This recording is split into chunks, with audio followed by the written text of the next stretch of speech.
And we have a follow-up right now to an 8 on Your Side investigation we brought you last night, a story getting a lot of attention online. We found a homeless camp for sex offenders on a piece of land that's owned by Florida's Department of Transportation.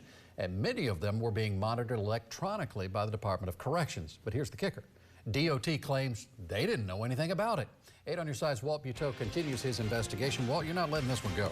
Absolutely not, Keith. We found out late this afternoon one of those departments will be asking the sex offenders to leave their property. FDOT is now working with the Pinellas County Sheriff's Office and code enforcement to determine what to do next.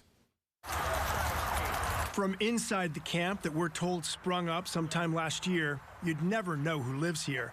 And you can't see it from the busy intersection where it's located at US 19 Frontage Road in Bryan Dairy.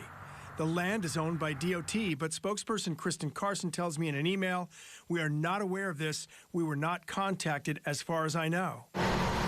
Some business owners and residents who live nearby say they didn't know sex offenders lived here either. Neither did State Rep Lindsay Cross, who serves the district where the camp is. And so we try to push it away to the side.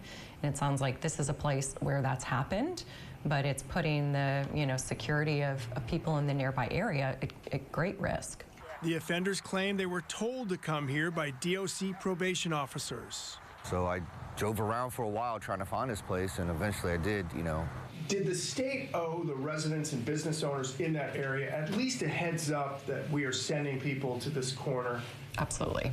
DOC denies they tell anyone on probation where to live. One of the offenders' attorneys and an advocacy group spokesperson claim if they were sent here by their probation officers, DOC potentially violated its own administrative code since these men are on probation and still under sentence. They say the code would require basic needs like running water and electricity, if only to charge their ankle monitors.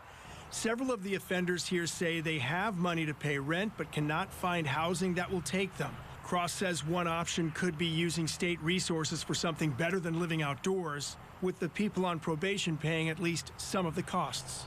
Where there is some monitoring, there's some rehabilitation, certainly being able to use some of the funds that they have for a safe and a healthy place to live, I think is appropriate.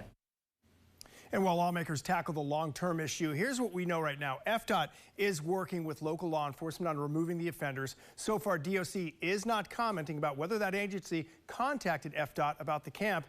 And we just checked, and so far about a dozen offenders monitored by ankle bracelets are still there, Keith.